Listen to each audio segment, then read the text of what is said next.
CBI வந்து நிறைய விஷயத்தை கண்டுபிடிச்சிட்டாங்க. அந்த சிபிஐ அலுவலகத்திற்கு எடுப்பதற்கு முன்னதாக ஏன் அந்த அலுவலகத்தில் தீப்பிடிக்கவான பென்டிரைவ் அப்படிங்க கிடைக்குதுங்க. அந்த பென்டிரைவ் நீ கொளுத்தி போட்டா கூட ரீகன்ஸ்ட்ரக்ட் பண்றதுக்கு ஈஸி, ஒரு நாளே போகாது. எல்லாமே டிஜிட்டலைஸ் ஆயிடுச்சு. இப்போ எல்லாத்துக்குமே ஒரு அந்த ஃபுட் பிரிண்ட் வந்துடுது. எங்கெங்க யார் யார் பணங்கள் எல்லாம் வந்து இப்போ நம்ம 2 பேர் பேசுகிறோம், எத்தனை மணிக்கு என்ன பேசுறோம் போன்ல வந்துட போகுது. அது ஒன்றும் புதுசு இல்லையே. ஆக மொத்தம் விஜய் மீது கேஸ் போட்டாலும் சரி, விஜய் அதை எதிர்நோக்க தயார்.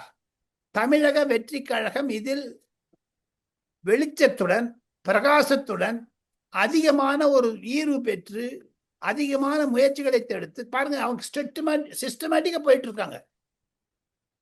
விஜயனுடைய ஒரு அரசியல் நுழைவு என்பது கண்டிப்பாக திமுகவை ஒரு நடுங்க வைத்திருக்கிறதாகத்தான் நான் நினைக்கிறேன்.